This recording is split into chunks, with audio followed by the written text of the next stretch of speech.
connected with Borobudur. Don't know which lifetime. Bala Sutta. Who said so? You are saying anything you like. Could be a carpenter, it could be someone who did prayers there, or do some carving, maybe.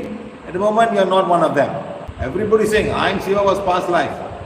I was Borobudur. Okay, fine.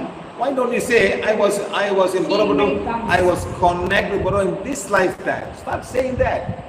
You're having the one and you're healing. Start saying that. I am connected to Borobudur in this lifetime. Why worry about past life? That's all gone and finished. This lifetime, I am connected to Borobudur. I am having the healing one. I am going to use it to help people. That is more than enough. Forget about whether you were in last life or you were there, you were here. It doesn't mean anything.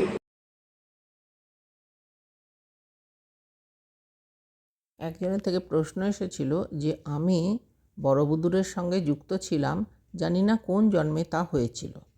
Sir বললেন, কে বলেছেন সেটা? আপনি যা ভালো লাগে বলতেই পারেন। আপনি হয়তো বড়বুদুরের ছুতোরের কাজ করতেন, হয়তো আপনি সেখানে প্রার্থনা করতেন, অথবা সেখানে ভাস্কর্যের কাজ করেছেন। তবে এই মুহূর্তে আপনি সেখানকার কেউ নন।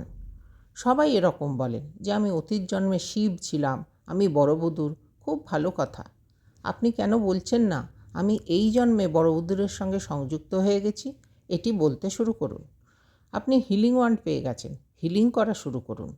বলতে শুরু করুন, আমি বড়বুদুরের সঙ্গে এই জন্মে সংযুক্ত আছি। অতীত জীবন নিয়ে দুশ্চিন্তা করবেন কেন? সেটি চলে গেছে এবং শেষ হয়ে গেছে। বলুন, এই জন্মে আমি বড়বুদুরের সঙ্গে সংযুক্ত হয়েছি, আমার হিলিং ওয়ান্ড আছে, আমি এটিকে মানুষের সেবা করার জন্য ব্যবহার করব। সেটাই যথেষ্টর বেশি। অতীত জন্মে আপনি কোথায় ছিলেন ভুলে যান, এগুলির কোনো মানে নেই।